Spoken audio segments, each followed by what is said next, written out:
Benoît Lambert. Oui. 1 heure. Ouais. 1 heure directeur du TDB. 1 heure. 1er janvier 2013. Sentiment. Moi je suis ravi, je suis enchanté pour des tas de raisons. D'abord parce que c'est quand même un théâtre où j'ai quasiment débuté, enfin en tout cas moi même parmi mes premiers spectacles je les ai présentés là. J'étais à Théâtre Romain en 98, c'était les tout débuts de ma compagnie quand j'étais implanté à Mâcon. Donc ça c'est déjà une première chose, c'est un théâtre que je connais depuis longtemps. Quel spectacle? C'était Les Fourberies de Scapin, c'était quasiment ma première mise en scène. Voilà. C'est le moment... Avant Lorenzaccio, ouais, c'est le moment où on s'est implanté en Bourgogne en 98. Et puis ça c'est la première chose. Puis la deuxième chose c'est de prendre la suite de François Château. Voilà, ça c'est aussi une autre, à la fois une fierté, une joie, un plaisir. Le fait que là ce soir on présentait un spectacle dans lequel il jouait, que j'ai mis en scène. Qui a été un spectacle très important pour moi. Je pense que mon arrivée à la tête de ce théâtre n'est pas indifférente à l'existence de ce spectacle, par exemple. Enfin, donc moi, il y a une histoire forte qui s'est tissée ici, et du coup, ça me paraît être assez naturel. C'est pas présomptueux de le dire comme ça, mais pour moi, je le vis comme une chose assez naturelle et profondément joyeuse. Oui, ça c'est sûr. Mais d'autres pensent la même chose. Hein. C'est pas tant mieux que vous soyez là aujourd'hui. Alors, si on parle un peu du parcours, on parle de 98, ouais. 99, l'arrivée de Robert Cantarella, vous étiez là. Oui, absolument. Ouais. Vous avez continué pendant toute la durée de mandat de Robert Cantarella. Ouais. Vous avez continué avec François Château. Maintenant, vous prenez la suite. Quel est le lien entre ces deux époques? Bah c'est plus que deux époques parce que moi j'ai commencé en fait, la première personne qui m'a programmé ici c'était Dominique Pitoiset. Et puis à travers les acteurs avec lesquels j'ai travaillé moi, Étienne Grebeau, Anne Cuisonnier, j'ai aussi eu accès à la mémoire de ce qu'ont été les ateliers du TB dirigés par Solange Oswald sous la direction d'Alain Mernia. Donc j'ai l'impression d'avoir comme ça une sorte d'idée de ce qu'a été l'histoire de ce théâtre. Et une chose qui me paraît forte dans les noms qu'on a cités là, Alain Mernia, Dominique Pitoiset, Robert Cantarella, François Château, c'est que ce théâtre il a toujours été dirigé par des artistes importants, enfin en tout cas des gens qui avaient tous des démarches artistiques très singulières.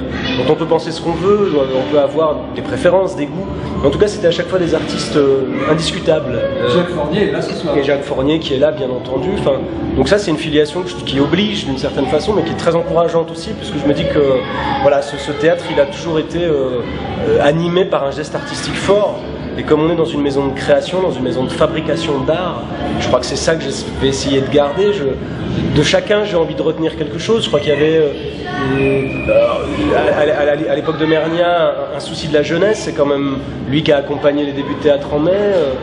Je crois que Dominique Pitoiset, il a apporté une forme d'exigence, un sens de l'excellence sur ce que devait être le théâtre. Il y a eu chez Robert Cantarella un vrai souci des écritures contemporaines. Et puis chez Château, l'art de l'acteur et la générosité, l'hospitalité, l'ouverture large au public. Je pense qu'en conservant quelque chose de chacune de ces histoires, on peut construire une sorte de centre dramatique idéal. Donc je vais me dire que je vais essayer d'hériter de tout ça et de continuer. Ouais, je crois que c'est important de se dire, non pas qu'on va tout changer, qu'on va essayer de continuer, d'hériter et de faire évoluer un outil qui est un outil public qui appartient à tous. Moi on me le confie pour un temps et j'espère que je le confierai à un suivant dans un état aussi brillant que celui où je le récupère. Ouais. Alors, avant de le confier, avant de passer le flambeau comme ça a été fait ce soir entre François et Château et vous, votre regard sur le théâtre, a priori, semble un peu plus politique que celui de François, quoique. Mais je dis bien, quoique, mais semble a priori un peu plus au premier degré politique. L'exemple était donné ce soir avec Que faire, dans lequel il y a une grande poésie aussi, il y a une grande distance, il y a un sens de l'humour, de la dérision, c'est évident, c'est un spectacle total, mais en même temps avec une réelle volonté politique, c'est-à-dire d'apporter sa pierre à l'édifice. Est-ce que ce théâtre, à votre avis, est un théâtre qui peut changer, surtout dans l'état dans lequel on se trouve aujourd'hui, la société? Donc j'en ai évolué. Est-ce que vous pensez que votre vision... Moi je pense que le théâtre c'est d'abord un lieu de divertissement. Je le dis avec sérénité et tranquillité, même si je sais que je fais un théâtre qui essaye de questionner le monde, de réfléchir et d'accompagner une réflexion, ou en tout cas d'élargir les horizons bien sûr. Mais en même temps moi je voudrais défendre cette idée très simple qui est que on doit venir au théâtre pour le plaisir. C'est très important de se dire qu'il y a un plaisir du spectateur, une joie d'être au théâtre qu'il faut absolument défendre, revendiquer et brandir. c'est Brecht qui le disait, donc un auteur qui, comme ça, on pourrait considérer un auteur très politique et très politisé. Et Brecht disait, la première tâche du théâtre, c'est de divertir. Moi, je crois ça profondément. Je crois qu'on fait un métier forain. Moi, j'ai envie d'être un forain. Et j'ai envie d'être avec ma baraque de foire, à dire aux gens, venez voir, vous allez voir des choses extraordinaires. Et je crois que c'est ça aussi qui m'anime beaucoup. Après, je pense qu'il y a des divertissements simples, il y a des divertissements complexes, il y a des divertissements qui renvoient à soi-même et qui renferment dans le connu. Et puis il y a des divertissements qui ouvrent sur autre chose, sur ailleurs, sur d'autres possibles. Ce que je crois profondément, ce que j'aimerais, c'est que c'est déjà le cas, je crois que c'est ce que François a construit, j'aimerais poursuivre ça, c'est que ce théâtre il soit présent dans l'imaginaire des habitants de cette ville. Voilà. Ça, j'aimerais beaucoup ça, c'est-à-dire qu'on puisse se dire que ce lieu, c'est un lieu où on peut rêver, imaginer, construire, et que ça puisse être une ressource, un endroit pour se fabriquer un imaginaire d'aujourd'hui. Et je pense en particulier aux jeunes gens, on est dans une ville jeune, on ne dit pas assez souvent, mais il y a 30 000 étudiants dans cette ville et j'ai envie particulièrement de penser à la jeunesse de cette ville et de travailler pour elle. Ouais. C'est une chose qui va beaucoup m'occuper, je pense. Jeunesse qu'on voit d'ailleurs pas assez dans les théâtres. Oui, je crois que c'est une tâche qui nous attend dans les années qui viennent, c'est de montrer à la jeunesse, des lycéens, j'allais dire de la maternelle à l'université d'une certaine manière, que le théâtre est un art d'aujourd'hui, qu'il y a des vraies expériences esthétiques d'aujourd'hui à faire au théâtre. C'est pas un art d'autrefois, c'est pas l'art des grands-parents, c'est vraiment une discipline artistique absolument vivante et qui peut procurer des éblouissements très forts, y compris pour des jeunes gens qui passent plus de temps devant des écrans que dans des livres. Mais... Et est-ce que ça va passer pour vous par la tentative, c'est-à-dire par une troupe qui existe déjà? Est-ce que cette troupe de la tentative va devenir la troupe permanente? Alors, ce qu'on attend à des gens? Bien sûr. Alors, moi, j'ai été candidat à la direction de ce théâtre aussi, parce qu'effectivement, je travaille dans cette région depuis un moment, et en particulier avec des acteurs qui vivent ici. Et j'avais envie de continuer à travailler avec eux, ce que je ferai. On continuera évidemment à travailler. Après, la question de la troupe permanente, c'est une question technique, parce qu'on n'a pas les moyens aujourd'hui d'embaucher une troupe permanente. Mais en revanche, j'aimerais bien...